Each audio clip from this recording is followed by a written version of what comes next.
ម៉ែងដែរបរភិញធ្វើតាមបរក្បាលឆ្កែដូចជាខានធ្វើយូរណាស់ហើយជាដំបូងបរក្បាលឆ្កែក៏មានស្គីហើយបន្ទាប់មកទៀតគាត់បាញ់ចូលប្លុកអេយ៉ាតំណងចោលស្វាអេនេះតា let's go បឹមឥឡូវនេះបរភិញចូលមកដល់ទីតាំងហើយជាដំបូងយកមិនត្រូវកាយទេយើងបាញ់មនុស្សដើម្បីមកយកកាក់ឲ្យបានច្រើនឥឡូវជាឃើញមនុស្សម្នាក់ឲ្យដូចជាខ្ពើមបាញ់វាជាសំណាងបរភិញដែរចាំជួបកាក់មកកណោទៀតអីយ៉ាចិត្តគ្រប់ហើយទីបំផុតបរភិញទិញបានហើយឥឡូវយើងសាទាំងអស់គ្នាចង់ដឹងថាវាបានអត់ដូចចូលដូចជាសេរីត្រូវហើយតា let's go អេសាឡបងមិញហ្នឹងក៏ជាការសាឡបងយើងគុំទាន់បាក់ទឹកចិត្តយើងស្រែតែថ្មីអាចយើងមិនខលមកតោះ1 2ប៉ំតតាគេបោកមែន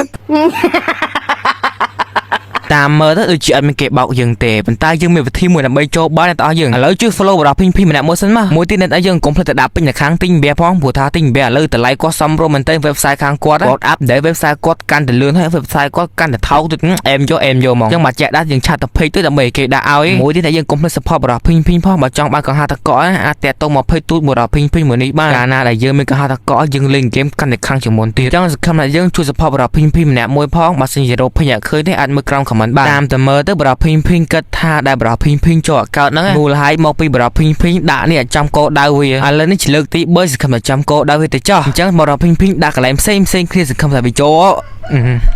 លេងហ្គេមខ្លាំងតាណាអស់នេះអស់យើងសុំតំបត់ឈយបាញ់ក្បាលចូលផងនេះអើយចឹងមិនថាការតស៊ូយើងមិនបោះបង់មិនឃើញអត់ញ៉ាំនៅតែអាចដែរអញខ្ពើមិនឈប់តស៊ូស្អីហើយ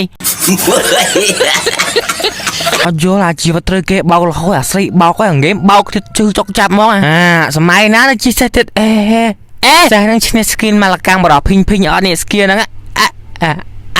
ចាក់ចាអត់មានស្គីផងជីដែរហើយចាំមើលគេចាំមកសងសឹកនឹងដល់យើងនេះចាំសងសឹកឯនេះខ្វះកន្លែងចោះមែន skin no ski pro នេះឥឡូវចាំបរភិញធ្វើមួយរឿងឲ្យបាន handshot ឲ្យមើលអាជាស្រែមិនក៏សាក់លបងទី